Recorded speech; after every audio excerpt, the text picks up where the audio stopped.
Welcome to Indian Tech Icon Spotlight, where we bring to you stories of the brightest minds shaping the future of technology. I'm your host Sheetalohol Acharya, and let's welcome on the spotlight our guest, Amit Banerjee, who is a resilient force driving large-scale digital transformation and tech innovation in complex industries like oil and gas and transportation. Hi Amit, welcome to our show. Hey Sheetal, so nice to have you guys for this. Thanks, Amit, and thank you so much for taking out time for us and being on our show. Amit, let's, curious to know, and I think most of the audiences would be curious to know about the career journey, like from where it all began, from your very first role to where you are currently. So I have a very diverse set of experience. I started my journey back in India. It's 2007, and a little bit of a fun fact or a surprising fact for me, I do not have a computer science or any background related to computers. In fact, my engineering is from textile engineering. So that's one of the secrets of the nice clothes I'm wearing right now. But I think it evolved from there, and then I started my first job with IBM India, 2007. I think within a 6 to 7 months of time span, I got moved to take my first on-site position, which was in Sydney, Australia. So I stayed in Australia till 2009, which is where I got the first-hand experience of doing a merger and acquisition. Now, 2007, 2008, 2009, the word merger acquisition was a massive term, and there were very less number of people who were a part of that. So Cutthroat IBM decided that, hey, let's bring some of our guys right from that project over here in Calgary. Till the time I was boarding my flight and I was coming over here, even though I was constantly repeating Calgary, I was thinking it's Toronto. So till I landed, and once I landed in Calgary, and I still remember 2009, 2010, Calgary downtown was really just two streets. Was the 6th Avenue where all the big buildings were there, and then there is Stephens Avenue or 8th Avenue. So seeing the city grow from there on, came here for merger acquisition, Suncor Petro-Canada, which was one of the first experience which I had. After that, I was part of Husky Energy, which I think you guys would have known now has been acquired and merged as Cenovus. For a number of years, I worked for Canadian Pacific Railways, which also has a merger acquisition experience with Canadian Pacific Railways buying out Kansas City Southern. And in the last few years, I have focused myself very heavily on consulting.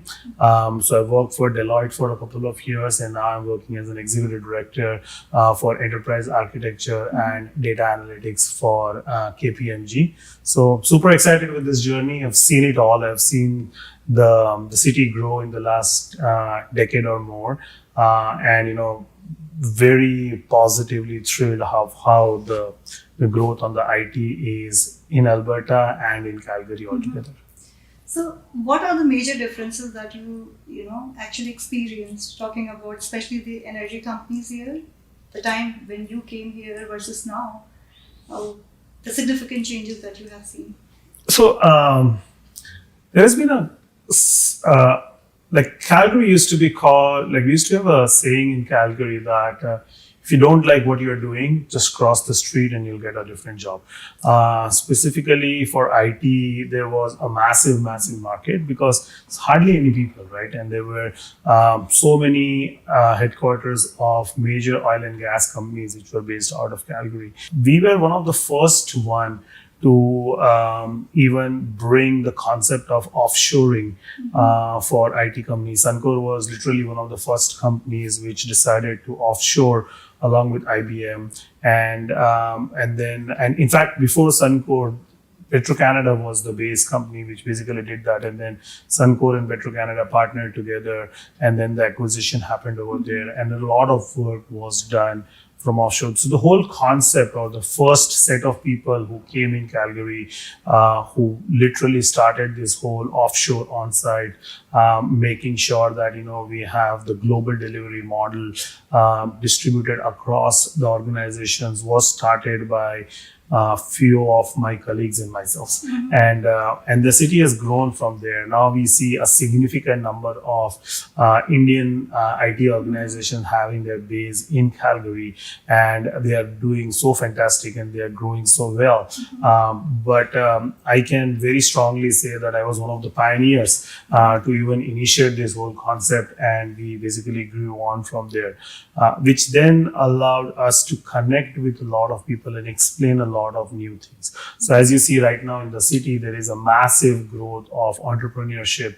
There is a massive growth of IT. I think I was just speaking with a forum a couple of weeks ago, and I was saying that Calgary, and specifically in platform Calgary, you see there is so many number of startups. There is so many number of new people coming in with bright and brilliant ideas. And I think those are where the growths are. Like, you see ESG, you see decarbonization, you see the whole evolution of AI. And Calgary is on forefront because of the oil and gas headquarters and the industries which has been over here, and how they are growing from there on. So a massive change, a massive growth, so many skyscrapers. We just found out that by next 4 to 6 months, KPMG Tower is coming up in Calgary. So I think there is a significant amount of growth.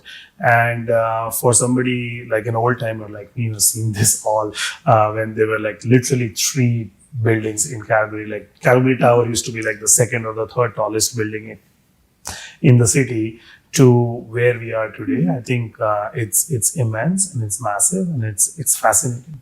Yeah, it looks like a wonderful journey. You have seen Calgary growing as a city. You have seen business transforming. So you have been like one of those foundations during that time. So thanks for sharing that journey with us, Amit. Now you talked about Platform Calgary. So are you associated in any ways with Platform Calgary, helping out startups or helping out the upcoming tech talent? Absolutely. So KPMG is one of the key sponsor for Platform Calgary, and we have our innovation center, which is within Platform Calgary.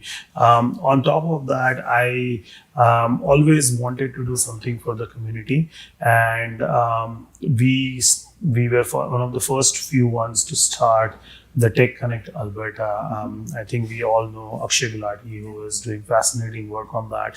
But very significantly, have worked with him hand in hand to build this whole momentum of 3,000 plus people we have, and how the whole growth is happening over there, and how the newcomers, because when we came in, there were like, and I was fortunate that I got a lot of mentors. I know there were so many people who were not, and there were so many number of people who could not establish themselves and has to then return back or do something else which is outside of the technology. The whole idea of Tech Connect Alberta is to basically we bridge that gap. We tell how do you get your first job in IT, what do you need to do, how do you need to do, when do you need to do, the whole power of networking, the whole power of meeting people, the whole power of marketing yourself in front of multiple people and having a forum where you can demonstrate something is what the whole Tech Connect Alberta, and I am so fortunate that I know I've played a small role to be a part of this, and I think we are seeing the significant growth over there. So I think that's kind of where we work very closely with Platform Calgary. We have a lot of sessions over there. A lot of our volunteers, members go and visit Platform Calgary to understand different things which they're doing over there and how they can incorporate those things as a part of their growth journey and get that. Like, I know at least 85 to 90 people in the last year were successfully able to convert or grow in the next career phase. So we are super proud and excited as a part of that. So Amit, how much do you feel networking is important, especially in the tech world in Calgary? I have a very different perspective on that. Calgary is a very, very small city. Even though we have a significant boost and a growth in number of people in Calgary, trust me, everybody knows everyone in Calgary. And Calgary, in the years where it has seen the change and growth, has never become that cosmopolitan, or the top tier growth city with a massive set of opportunities and people associated with that. So with that, it's when the whole networking comes into the play. Like, as a part of my role, I do have team members joining my team. I play a role in bringing them as a part of the program. For one opportunity for with us, at an average we get around 150 to 160 resumes, and then when you do the network, and when you know there is a name associated with that, when you go through that, you see that this is the person I think I know, or I have met him, or I've seen him, or it resembles somebody. It was somebody very close, who is now part of our organization. We connected purely through the networking event. And I was very similarly, I was on a panel for Tech Connect Alberta, and that person raised the hand and asked few very interesting questions. And I remembered that person. And then we were trying to hire consultants for us. And that name popped up. And I'm like, that person is somebody really smart I want to speak to. And fortunately for her, and fortunately for us at KPMG, we ended up hiring that person, and I think she's doing fantastic, and purely through Tech Connect Alberta. Like, she was in a session. I know there were other people also who were in the sessions, but the whole smart, intelligent questions, what she was asking, the whole network event, what happened. So I have personally seen the advantage and benefit of making sure that you connect with people, you talk to people. We work for Big Four. One of the first thing what we tell to anybody who joins Big Four is, in a week's time you should speak with 5 people, and every week you should speak with 5 new people, and you should just tell them what you do, and you should ask them what they do, and you should be able to get in touch with them. That's the whole model or concept in which all the Big Four, you go to Deloitte, you go to EY, you go to PwC, you go to KPMG, everybody follows the exact same model. The art of conversations, the art of networking. And I think that's where internally also we basically then know with each other. So I'm a very strong believer of networking, connecting with people, knowing people, seeing what's good and what's bad in them. And then it's a very small world. You will absolutely know someday, sometime, somewhere, somebody is going to come and help you, or would need your help, and that's the next part for them. Absolutely, and that's very insightful, and thanks for sharing the experiences with us. Yeah. Amit, let's talk a bit about your current role. Sure. Like what a usual workday looks like for you. Very fascinating workday. Presently, I work as an executive director for enterprise architecture and data analytics. As you see, the whole world is shifting very rapidly towards AI, and with ML ops and things associated with that. What it makes us do a lot more is that all your journey towards AI needs to have a right set of data and needs to have a right set of applications.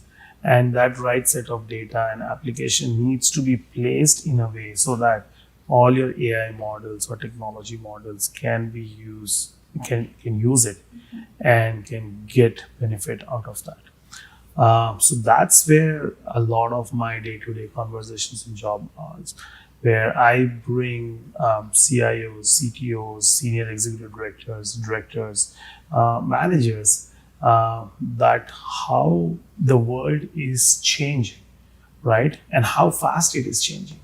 And how do you have to evolve yourself in this changing world?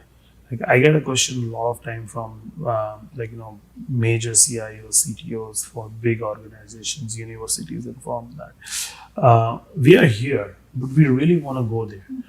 What do we do in between? And this is where my day-to-day job is, that I try to bring them that what their target state architecture should look like, what the future of technology for them needs to, how can they vision that? Just talking to some really senior CIO, and we were trying to do maturity modeling for them to say, where are you in terms of IT maturity modeling? And we told to them that, what you see 5 today in the maturity model would be 3 by the time you would implement it.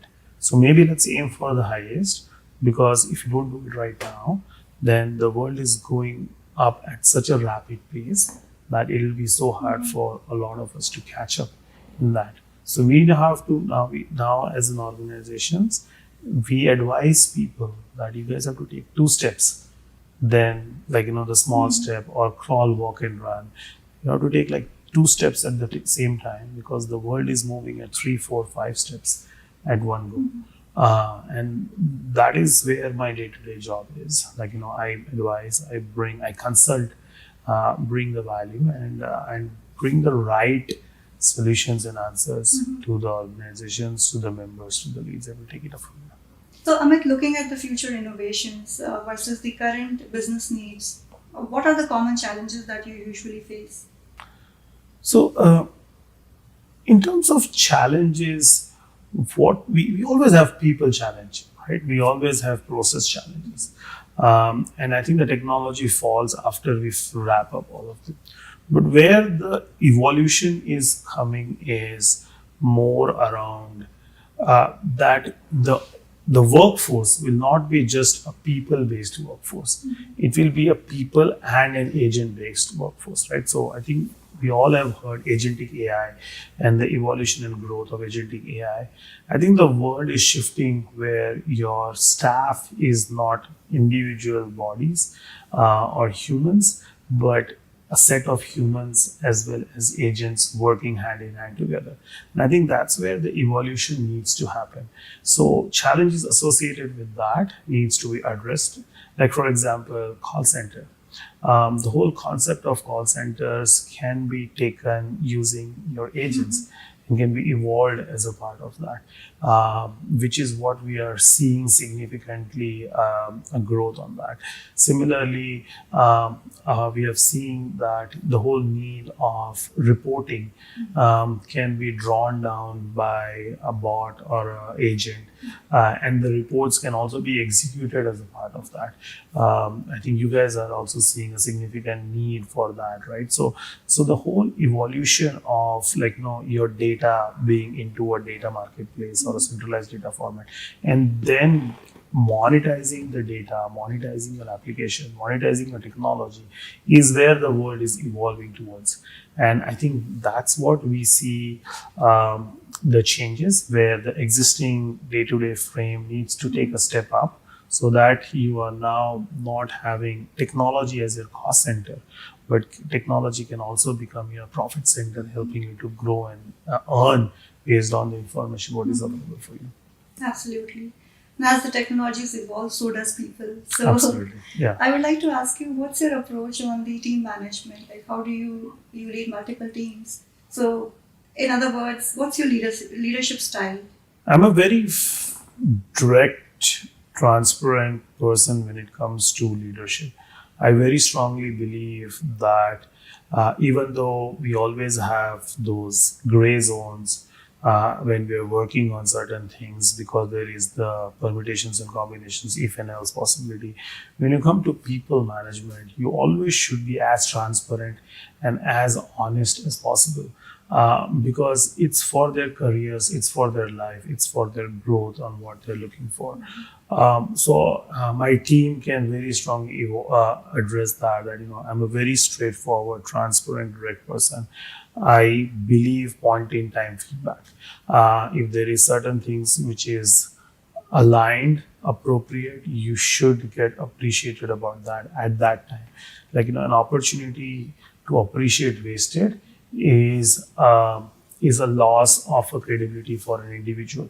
So I always very strongly believe that you have an opportunity to say something good to somebody, say it at that moment. Tell them, make sure that they feel good about what they have been doing.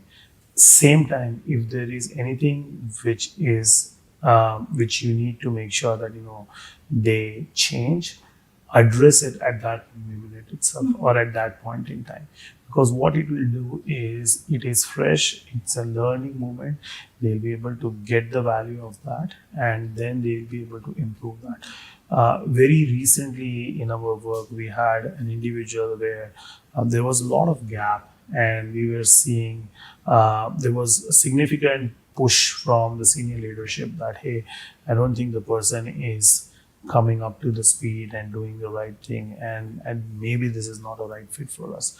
The person was a part of my team, and I spoke with them and I understood where the core problem and the challenges were, and we worked together on that. And recently, as of yesterday, I got a massive note from the client that one of the best persons in KPMG we ever worked for is this person.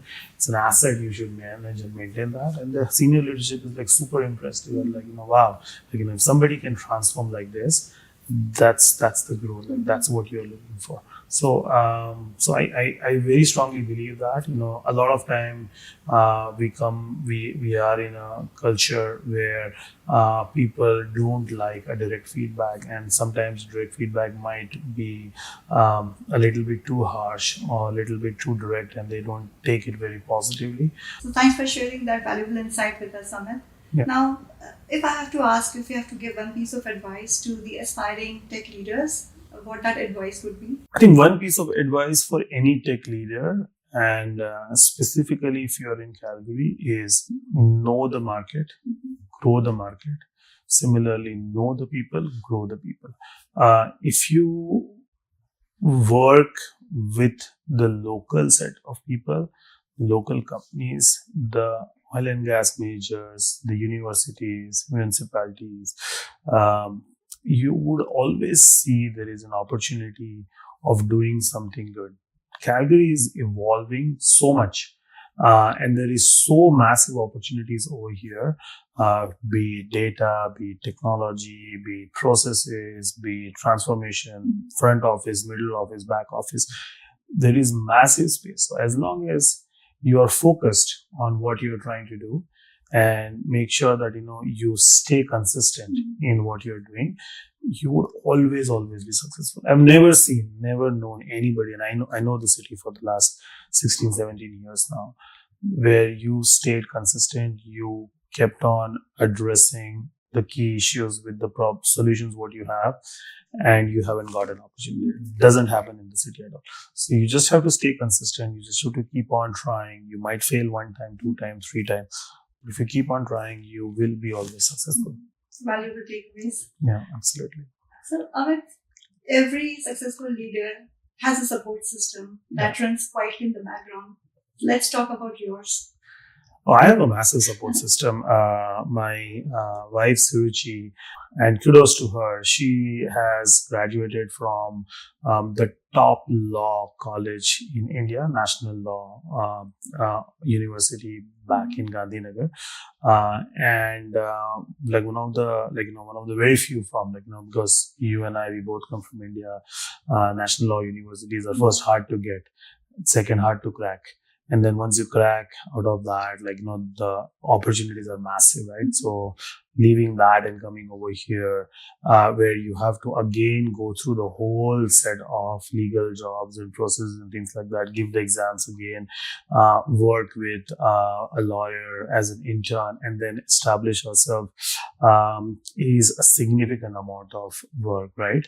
Like for us at IT, we can work globally. So I think it becomes a little bit easier. For other professions, it becomes really hard because you have to prove again back to the grind, and then make sure that you clear all the exams, and then you go through that.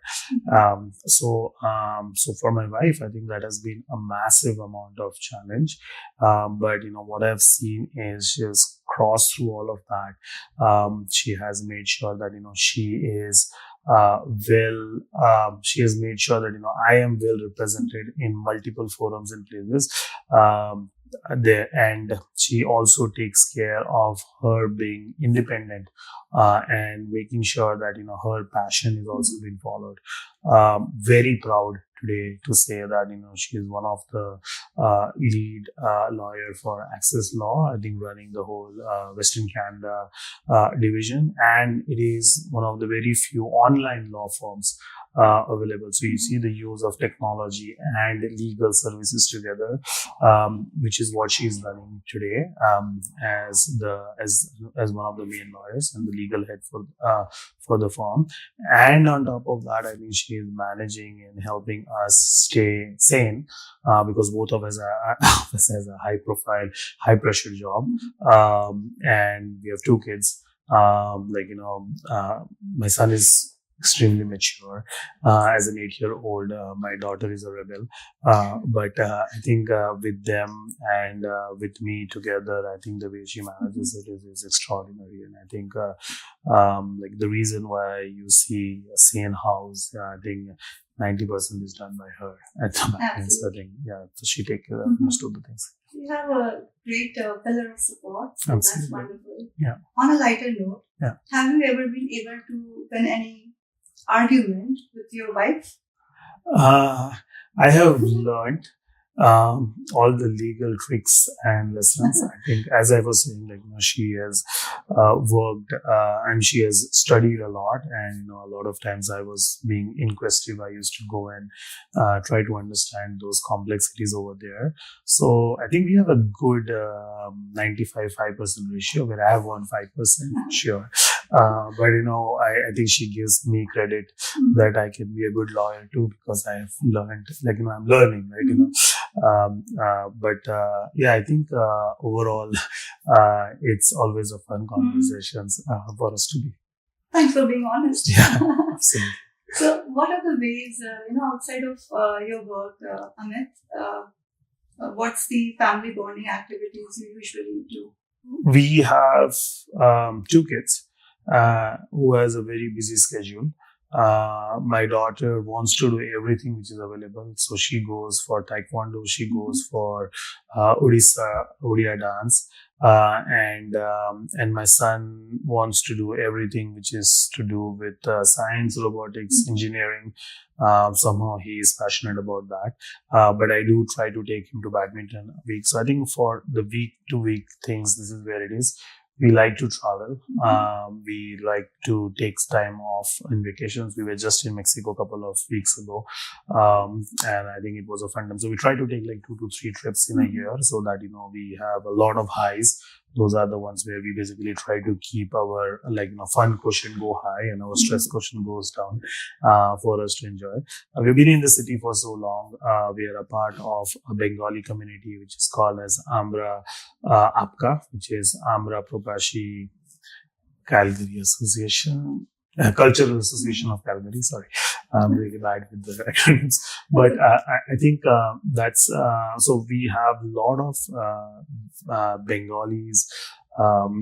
Most of them are in IT, part of that community and association, where we meet like 10 to 15 times in a year. We have community, that Bengali community. We have sports event as a part of that. We just had a badminton tournament. We have a great cricket tournament coming in. So that keeps us grounded and evolved. I think we have a big support system and network system assigned over here. And I think that's where we do a lot of fun and activities over here. We are Gujarat. We are from Gujarat. We are Bengalis. So we basically go to all the Gujarati events in Calgary, go to all the Bengali events in Calgary. So, and then we have fun with both the side of it. So, Amit, you mentioned, knowing both the languages, Gujarati as well and Bengali as well. So what's kind of the background behind it? Let's talk a bit about your kind of childhood days and early days. My hometown, I was born in Ahmedabad. In fact, my great grandfather was in railways. So we moved from Vrindavan to Ahmedabad. We still have one of our temples, which is in Vrindavan. We just saw it this year. It was the first year when we saw that. But then my great grandfather was in the Western Railways. He moved over there, and that's where my grandfather and my father was also born in Ahmedabad, and then we were also born in Gujarat. So we have a good deep connection with Gujarat, and then we grew up in Baroda. Which is where I did all my schooling as well as my college and my engineering.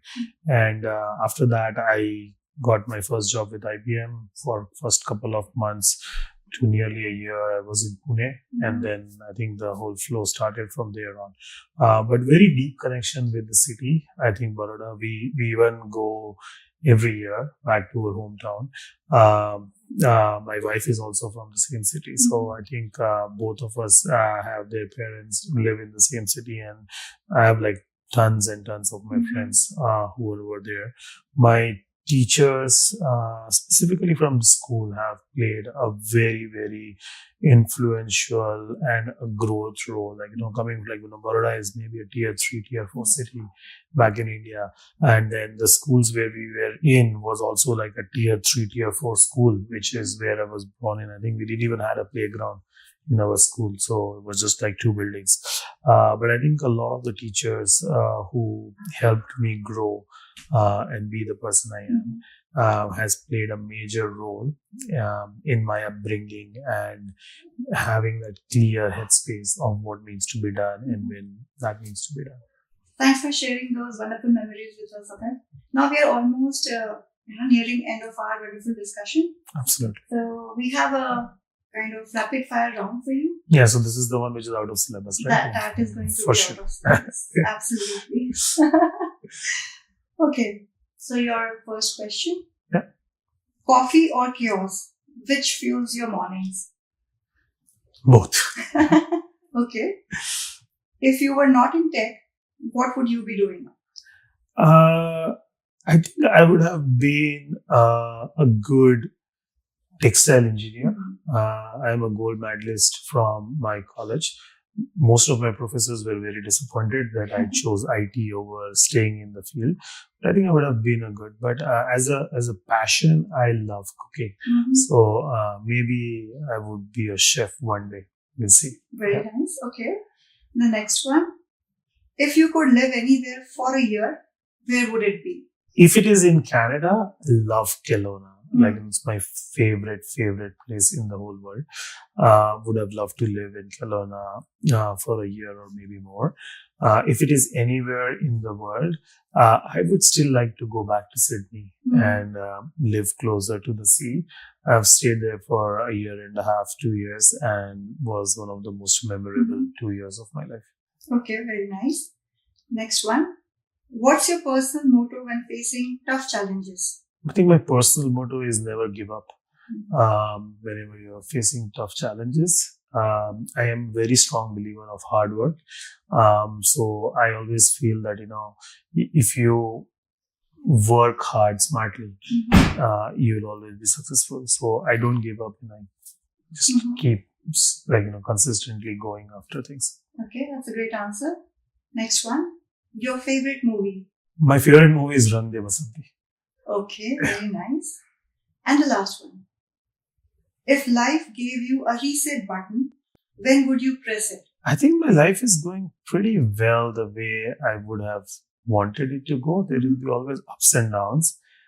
I don't think right now I'm in a stage where I want to reset anything. I got very, very lucky when I came here in Canada. I got great mentors, great people, great family. So everything which is there, I think maybe if you want to pick up a moment, I would like to reset the COVID days. I lost my dad during that time.